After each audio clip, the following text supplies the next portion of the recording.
apa adanya dia jujur, diomongkan.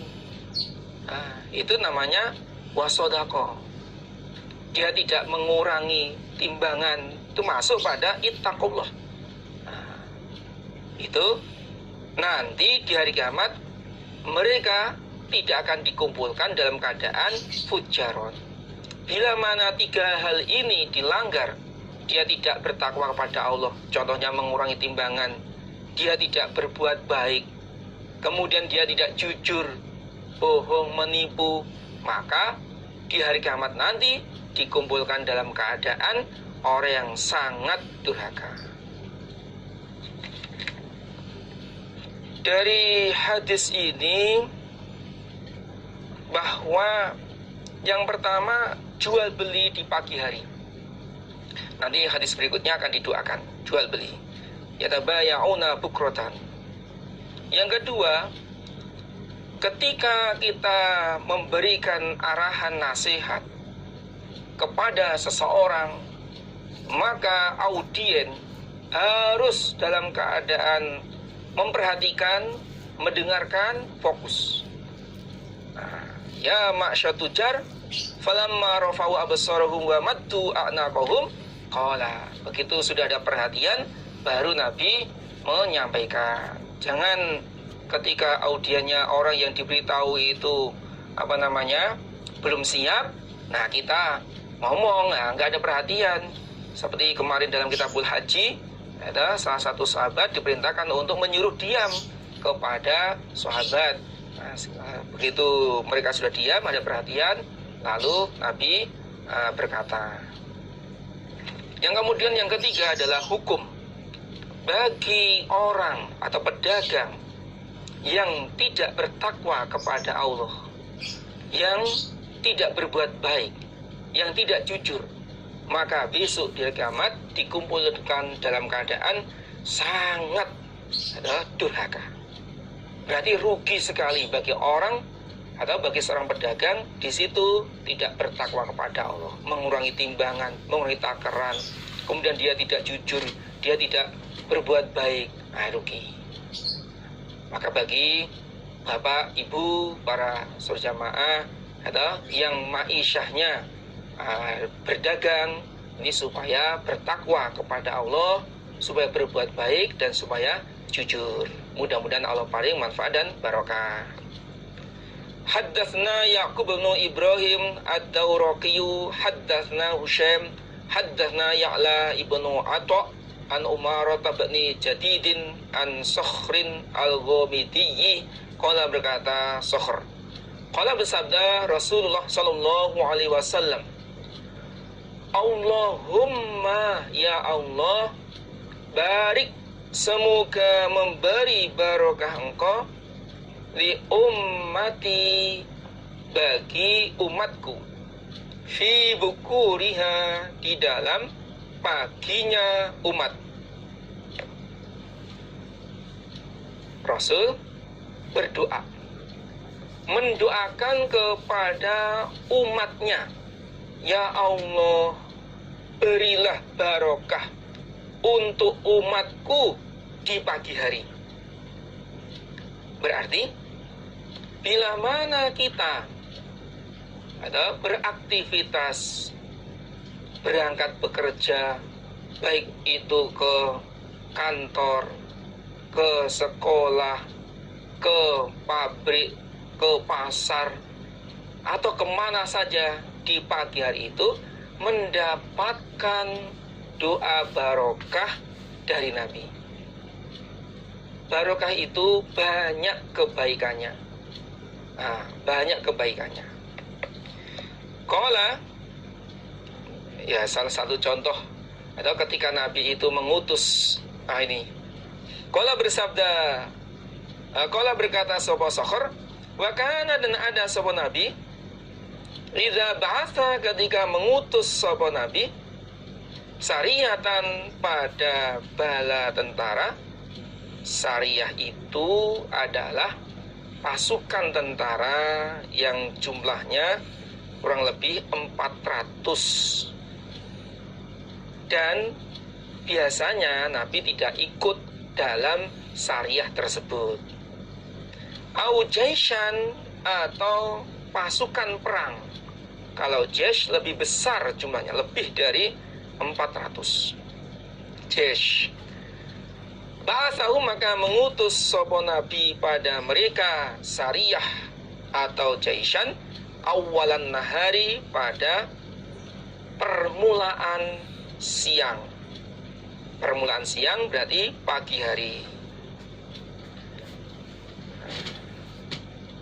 Sakhr berkata, ketika Nabi mengutus bala tentara yang jumlahnya kurang lebih dari 400 atau jaish, pasukan perang yang besar, maka Nabi mengutus mereka di pagi hari dengan berharap mendapat doa dari Nabi.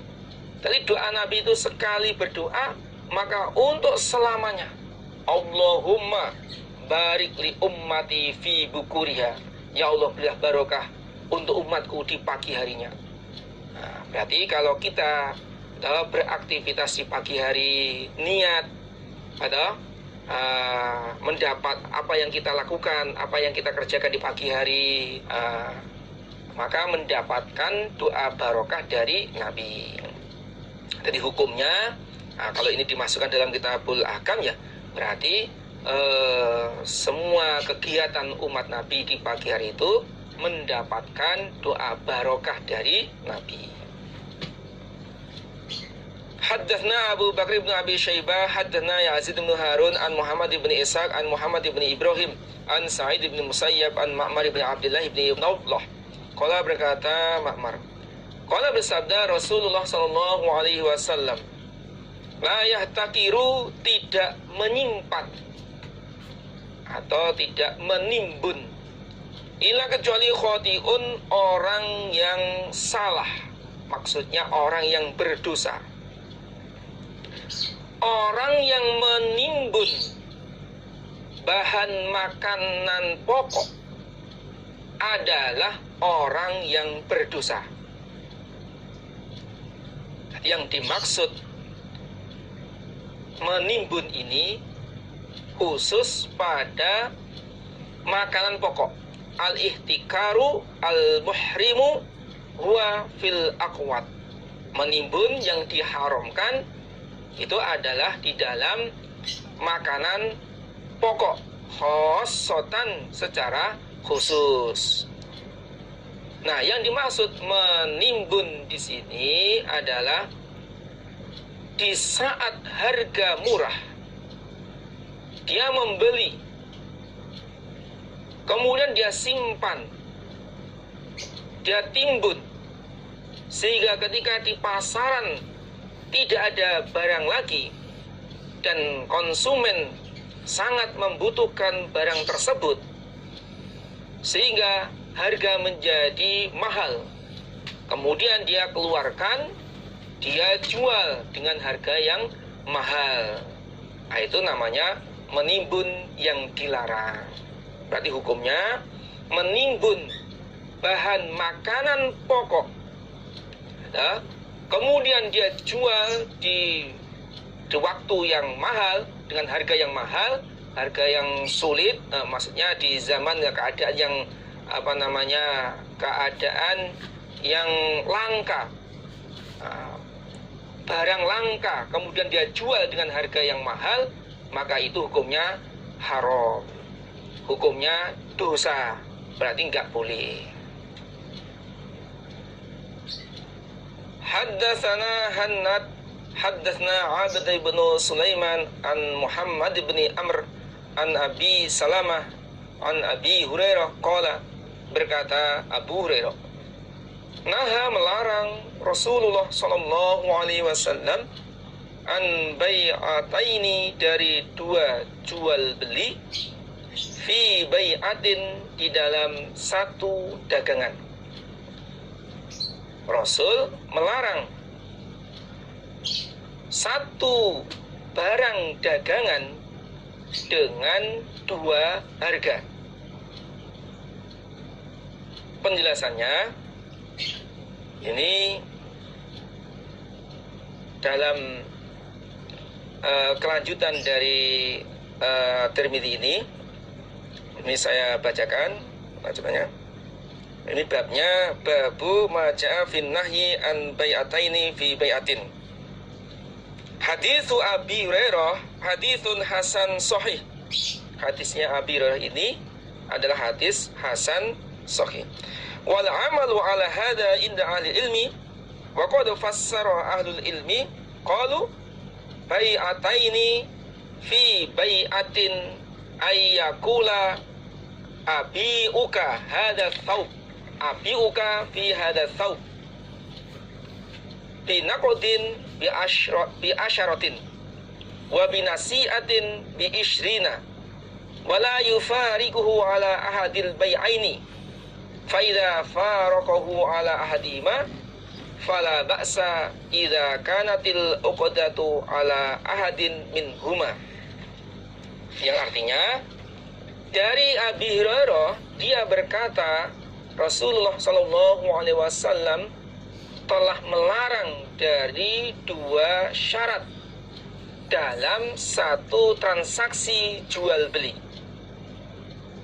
Yang dimaksud bai'ataini itu adalah 2 syarat dalam satu transaksi jual beli. Hadis Abi Hurairah ini hadis hasan sahih. Para ahli ilmu mengamalkan hadis ini. Sebagian ahli ilmi menerangkan dengan mengatakan bahwa yang dimaksud bai'ataini fi bai'atin adalah penjual berkata kepada pembeli, pakaian ini aku jual kepada kamu secara kontan seharga 10 dirham. Dan jika secara tempo atau tunda atau kredit atau angsuran seharga 20 dirham. Kalau kontan seharga 10, kalau secara tempo angsuran seharga 20 dirham. Dan pembeli memisahi penjual. Lalu pembeli memisahi. Dia tidak menentukan atas salah satu dari 2 harga tersebut.